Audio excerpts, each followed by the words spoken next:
नमस्कार, राणीज किचनमध्ये तुमचं स्वागत आहे। आज आपण बनवणार आहोत तांदळाची गुळ घालून खीर। आज रामनवमी आहे, त्यासाठी आपण ही खीर बनवत आहोत। त्यासाठी आपल्याला लागणार आहे साहित्य दूध। आपण अर्धा दूध आणि अर्धा पाणी वापरणार आहोत। त्यानंतर हे तांदूळ आहेत, हे इंद्रायणी तांदूळ मी 2 ते 3 चमचे 4 तास भिजवलेले आहेत। 1 वाटी गूळ, मनुके, थोडासा खवा, हा खवा ऑप्शनल आहे, तुम्हाला वाटलं तरच वापरा। विलायची पावडर, थोडंसं आपण जायफळ किसून घालणार आहोत। हे खोबरं मी किसून घेतलेले आहे, सुक्कं खोबरं, बदाम, काजू, भोपळ्याच्या बिया, केसर, तूप आणि मीठ। आता ह्या केसरमध्ये आपण थोडंसं दूध, गरम दूध घालून हलवून ठेवूयात, म्हणजे त्याचा रंग खिरीला उतरेल चांगला।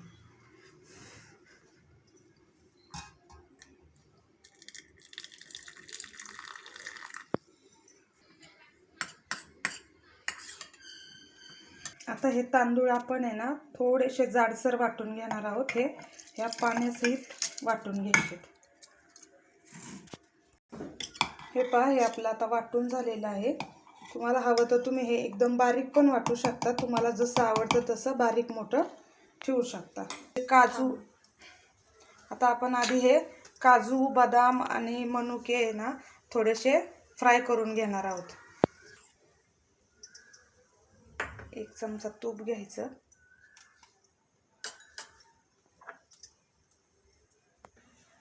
हे बदाम आता आपण थोडेसे बारीक गॅसवरती फ्राय करून घेऊया।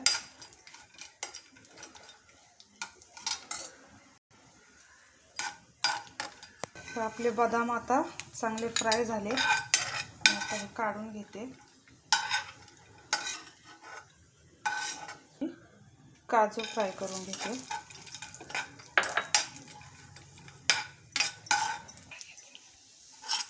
बघा, आता आपले काजू पण चांगले फ्राय झालेले आहेत। आता मी काढून घेते। आता मी हे भोपळ्याच्या बिया फ्राय करून घेते। आता हे भोपळ्याच्या बिया आपल्या तळून झालेले आहेत, मी हे काढून घेते। हे आपण तसं कच्चंही टाकू शकतो, पण असं तुपात थोडंसं भाजून घेतलं ना की ह्याची चव चांगली लागते। मनुके, आपले मनुके पण तळून झालेले आहेत, आता मी ते पण काढून घेते। आता आपण खीर बनवायला सुरुवात करूया। तर मी या पातेल्यात अर्ध दूध टाकते,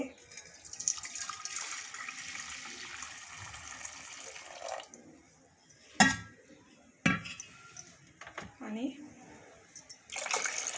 पाणी। आता हे आपल्याला उकळून द्यायचं आहे जरा।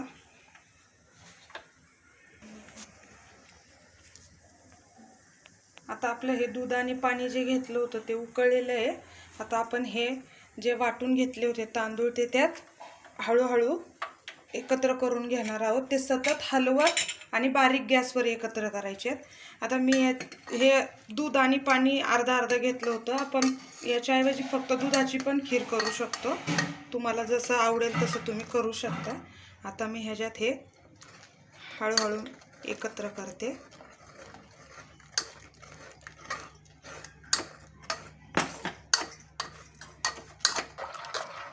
हे असं एकसारखं हलवत राहायचंय।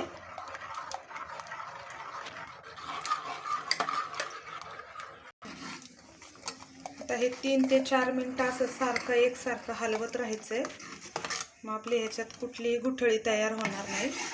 आता आपण यात सगळं साहित्य टाकून घेऊयात। आता मी यात मी यात गूळ टाकून घेते। गोडाचं प्रमाण तुम्ही तुमच्या आवडीनुसार कमी जास्त करू शकता।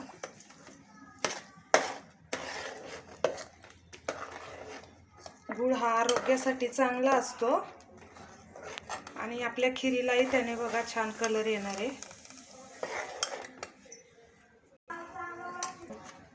आता हा खवा मी यात टाकून घेते।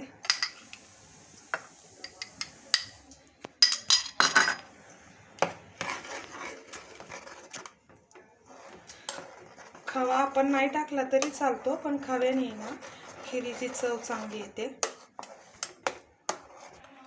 आता हे किसलेलं खोबरं आहे, हे आपण यात टाकून घेऊयात. हे सुकं खोबरं घेतलंय मी. याच्याऐवजी तुम्ही ओला नारळ पण किसून घेऊ शकता. आता आपण यात हे तळलेले ड्रायफ्रुट्स टाकून घेऊ. काजू, बदाम, भोपळ्याच्या बिया आणि मनुके. आता आपण ही खीर 7 ते 8 मिनिटं चांगली शिजवून घेणार आहोत. हे बघा 7 ते 8 मिनिटं झालेली आहेत. आता आपली खीर चांगली शिजलेली आहे. आता आपण यात टाकून घेऊ हे केसर घातलेलं दूध.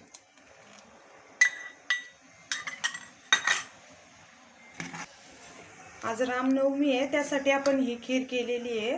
रामनवमीसाठी केसर घालून गोडाचा नैवेद्य केला जातो, म्हणून यात मी केसर घातलेलं आहे. इतर वेळी केल्यास तुम्ही केसर नाही घातलं तरीही चालेल. आता सगळ्यात शेवटी आपण ही वेलची पावडर यात घालून घेणार आहोत. आणि हे जायफळ आहे ना, हे थोडंसं मी याच्यावरती किसून टाकते.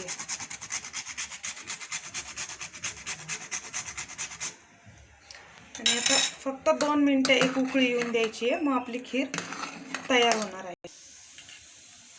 आता आपण जे तूप घेतलं होतं ते 2 चमचे तूप आपण वरती घालून घेणार आहोत. आणि आपली ही तांदळाची केसर गूळ घालून